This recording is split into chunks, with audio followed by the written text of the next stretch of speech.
আমি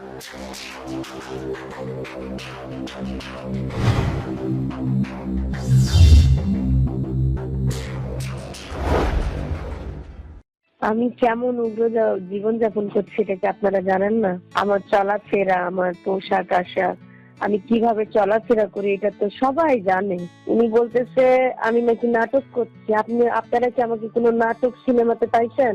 আমি কালকে থেকে ভাইয়া অনেক কান্নাকাটি করছি। আমার দুঃখটা হচ্ছে নিজের সবকিছু ঢাকার জন্য আমাকে অবশ্য বলছে যে আমি তোকে ডিভোর্স দেওয়ার পরে তুই দেখ যে তোর কি অবস্থা করে মানুষজন, এই কথাটা সে বলছে, কিন্তু এর মানে তো এই নয় যে মিথ্যা উল্টা পাল্টা কথা বলে তো লাভ নাই কোনো। আর সব থেকে বড় কথা ভাই, আমি আপনাকে আরেকটা কথা বলি, আমি লাস্ট আমার লাইভ শো করছি আর টিভির।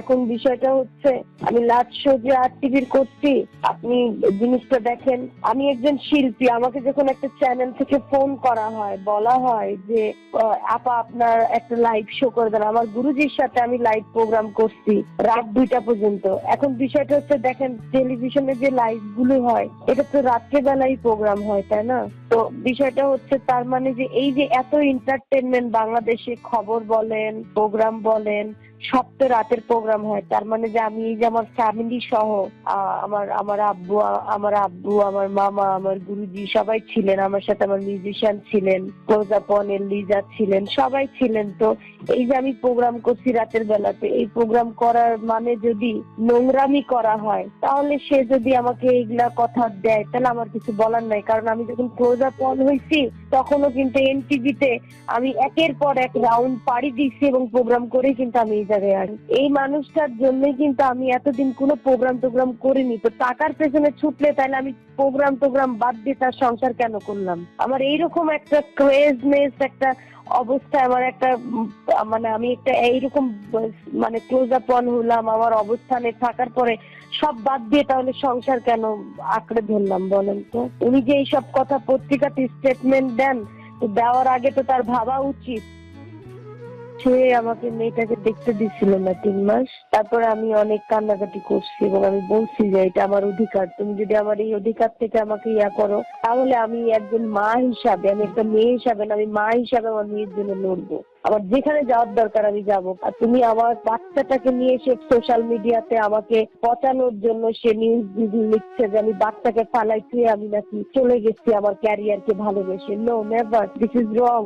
সে আমার বাচ্চাটাকে আমাকে দেয়নি, বাচ্চাটাকে সে রেখে দিছে, তার কাছে জোর করে রেখে দিছে। আমার ছোট্ট একটা বাচ্চা, সে তো মা ছাড়া থাকতে পারে না। তারপরে সে লাস্ট পর্যায়ে আমার ফ্যামিলি সহ সবাই ছিল, তখন সে বলছে যে ঠিক আছে, সপ্তাহের মধ্যে 2 জনের কাছে মানে 3 দিন করে এভাবে বাচ্চাটা থাকবে আর কি, উভয় পক্ষের কাছেই থাকবে বাচ্চাটা। উনিও সমাজে চলবে, আমিও সমাজে থাকবো, কিন্তু প্রত্যেকটা মানুষের একটা পার্সোনাল লাইফ আছে, একটা অবস্থান আছে, এই ধরনের কথা বলা উচিত না। তাহলে আমি যদি টাকার কথাই বলি, তাহলে তো ওর কাছে অনেক টাকা, তাহলে আমি তারপরে ওকে ছেড়ে কেন আসলাম? কি এমন অত্যাচারটা আমার সাথে করছে যেটার কারণে আমি বাধ্য হয়েছি সংসারটা ছাড়তে? সেটা যে কোনো বিষয়ে, সে ড্রিঙ্কস করেও সেটাই করতো। আমি গানের সাথে থাকবো, আমি এলএলবি পড়ছি, আমার সন্তানটা আমার অবলম্বন, আমি ওর মুখের দিকে তাকিয়ে আমি আমি আমার কোনো বিয়ে শাদীর পরিকল্পনা কোনো কিছু নেই।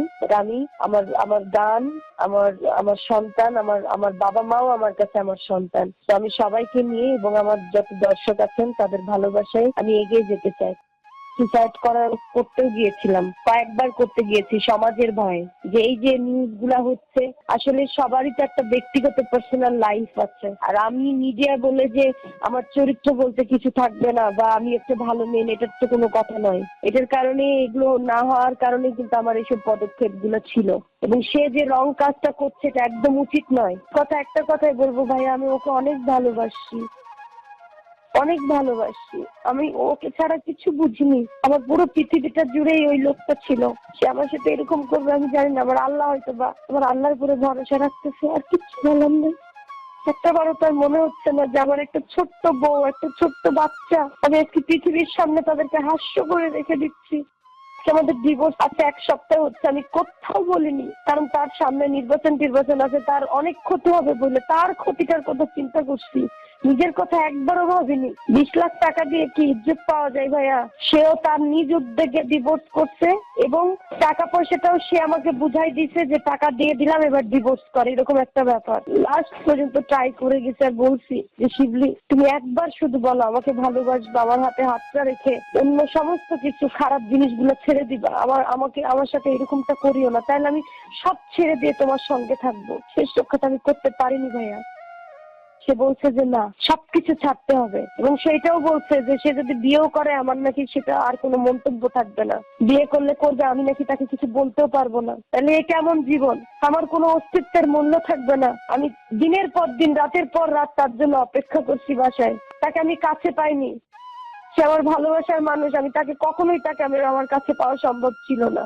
সে আমাকে কখনোই সময় দেয়নি। দোহাই দিত রাজনীতিবিদদের কি আর কোনো বউ বাচ্চা নাই তাদের? 5 মাস ধরে বাবা মাকে নিয়ে একটা ভাড়া বাসায় আছি, ভাবছিলাম যে ও এসে আমাকে নিয়ে যাবে, এই আশা এবং এই উম্মিদ নিয়ে বসেছিলাম। কিন্তু সে এই 5 মাস আমার সাথে একবারও যোগাযোগ করেনি। তার লোক দিয়ে প্রতিবারই ফোন করাইছে আর বলছে ডিভোর্স লেটার পাঠাই দে, নাহলে আমরা পাঠাই দিলাম। কখনো শুনি নাই যে সালমা প্লিজ চলে আসো, আমার ভুল হয়ে গেছে, আমি তোমাকে আর কোনোদিন মারবো না, কোনোদিন তোমাকে আঘাত করবো না। এই কথাটা শোনার অপেক্ষায় বসেছিলাম।